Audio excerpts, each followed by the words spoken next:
में सारे लोग माता जी के जो है चित्र पे पुष्पांजलि नमस्कार। अभी दिल्ली से यहीं शिफ्ट हुए हैं। पाल गारमेंट्स के नाम से बुद्धेश्वर में एक शॉप डाली है, इसकी ओपनिंग कल है। तो आप सभी लोग सहयोग कीजिए, बढ़ चढ़ के आने वाले बाल समाज के लिए जो कि भवन तैयार हो जाता है, मन से भी इसमें बढ़ चढ़ के हिस्सा दिया जाए, ऐसा आशीर्वाद दीजिए बस आप लोग। बिल्कुल पूरा सहयोग मिलेगा।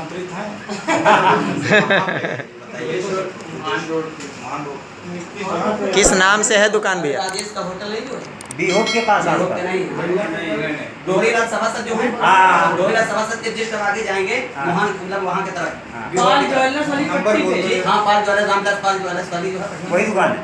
उसी के आगे नंबर, उसी के आगे। अरे धर्म कांटा के जस्ट पे लोधीमन के और आगे राजेश होटल है, पाल गारमेंट्स के नाम से।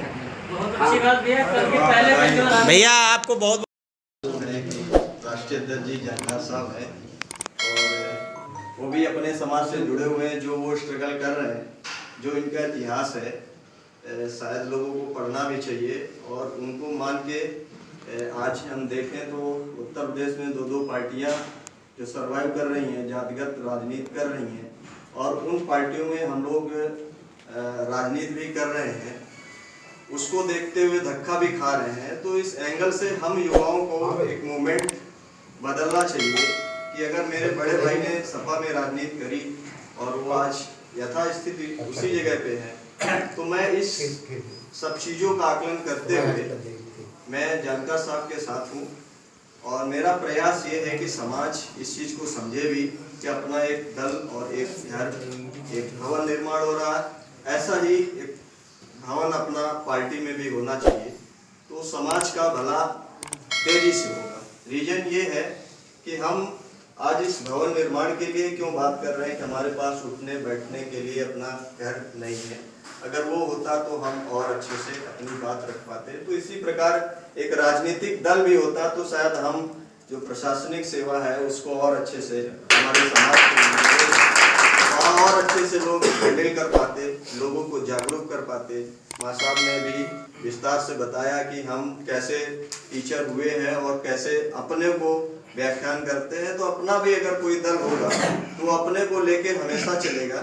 ये तो एक मतलब लॉजिकल है कि अगर अपने लोग रहते हैं तो अपने को जरूर देखते हैं, चाहे किसी भी दल में हुआ हो, सबको भी देखना रहता है। ये भी नहीं है कि पार्टी खाली गड़रियों से चलने वाली है, अदर समाज के भी लोगों को देखना है। लेकिन मोस्टली क्या होता है, फायदा समाज को मिलेगा ही मिलेगा, वो मेरे कहने से नहीं मिलेगा, वो अपने आप सर्कुलेट होता रहता है।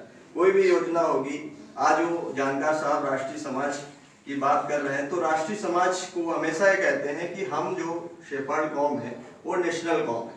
इसलिए हम राष्ट्रीय समाज पार्टी का नाम दिए हैं कि कभी भी हम पार्लियामेंट में ये बात करेंगे कि हम नेशनल, राष्ट्रीय, नेशनल जितने भी लोग हैं, पशु है आपका, फ्लावर है आपका, आम है, तो हम सवाल जरूर करेंगे एक दिन पार्लियामेंट में आके कि नेशनल कौम है, और वो यही कौम कही जाएगी, वो शेफर्ड समाज होगा, गडरिया समाज होगा, जो कि एक बहुत बड़ा भव्य वो काम मिशन लेके चल रहे हैं। तो हमें लगता है कि सबको सहयोग आना चाहिए।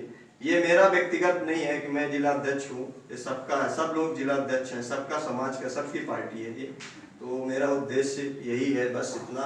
और इस भवन निर्माण में हम आजीवन सदस्यता लेते हैं और उसमें जो भी आपका आजीवन शुल्क है वो मैं देने के लिए तत्पर तैयार हूँ।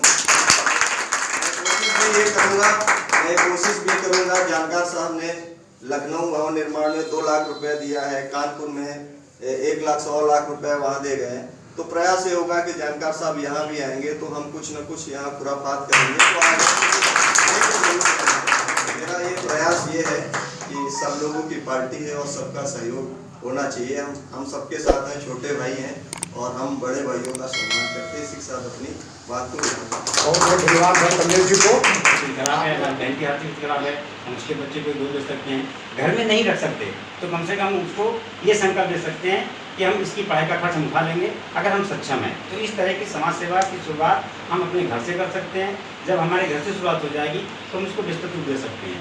और नियमित रूप से, लेकिन नियमित रूप से अगर हम अपनी सोच को बदलेंगे, सुकून, हमने कहा था निजी जीवन और सार्वजनिक जीवन निजी जीवन जो हमारा अपना है वो है सार्वजनिक जो है। अभी हम लोग इस समय सार्वजनिक जीवन की चर्चा कर रहे हैं, तो सार्वजनिक जीवन में से संतुलन बनाना बहुत जरूरी है। अगर आपको संतुष्टि प्राप्त करनी है, अब पता है आपके पास करोड़ रुपये है, आप अगर कोई अंधा व्यक्ति सड़क पार कर रहा है, आप उसको सड़क पार कराने में हिचक महसूस कर रहे हैं कि हम गाड़ी सीख रहे थे तो सड़क कैसे पार कराएं, हमें बेइज्जती हो जाएगी, तो फिर आपका करोड़ रुपये बेकार है। आप मानव नहीं है, आपके अंदर मानवीय संवेदनाएं नहीं है। अगर आपके अंदर मानवीय संवेदना नहीं है तो फिर मानव होना हमारा व्यर्थ है। तो इस तरह की सोच हमें रखनी है। देखिए, सुकून इन्हीं चीज़ों से मिलता है, छोटे छोटे काम। आप जरूरी नहीं है आप बड़ा काम करें। अगर आपके पास पैसा नहीं है, आप किसी को सड़क पार करा देते हैं। अगर सड़क पर कोई कंकड़ पड़ा हुआ है, उसको आप हटा दीजिए, अलग कर दीजिए, तभी महसूस करिए। ऐसा काम करके देखिए, आपको सुकून मिलेगा, लेकिन वो थोड़ी देर के लिए मिलेगा। लेकिन जब कोई अच्छा काम करेंगे, जैसे पाल भवन का निर्माण, ये स्थायी निर्माण है। अगर आज हम लोग उसको, जैसे गुप्त काल में चंद्रगुप्त मौर्य ने जो लौह स्तंभ बनाया था, आज वो दिल्ली में आज भी प्रमाणित उनको कर रहा है, उसके बारे में बता रहा है। अशोक महान ने जो शिलालेख लिखवाए थे, वो शिलालेख के बारे में पढ़कर हम आज के बारे में जान रहे हैं। इसी तरह से ये जो हमारा पाल भवन बनेगा, जो लोग इस माटी से कर रहे हैं उनके नाम वहाँ शिलालेख में लिखाए जाएंगे। तो हमारे आने वाली पीढ़ियाँ हम लोगों के बारे में जानेंगे कि यहाँ के हमारे समाज के लोग थे, जिन लोगों ने ऐसा किया और हम लोगों को बनाया मंच मिल रहा है। जैसे आज अगर कोई बनाया मंच मिलता तो हम आज वहाँ पर जो गरीब छात्र थे उनकी व्यवस्था शुरू कर सकते थे। लेकिन चूँकि हमारे पास एक कुआं भी खोदना है और व्यवस्था भी करनी है, ऐसी स्थिति में हम लोग दोहरे दायित्वों का निर्वहन कर रहे हैं। पाल भवन को बनाना है, लोगों को इसमें शिक्षित भी करना है, संगठित भी करना है। तो इस तरह मैं अपनी बात यही समाप्त करता हूँ। आप सभी लोग यहाँ पर समय दिए।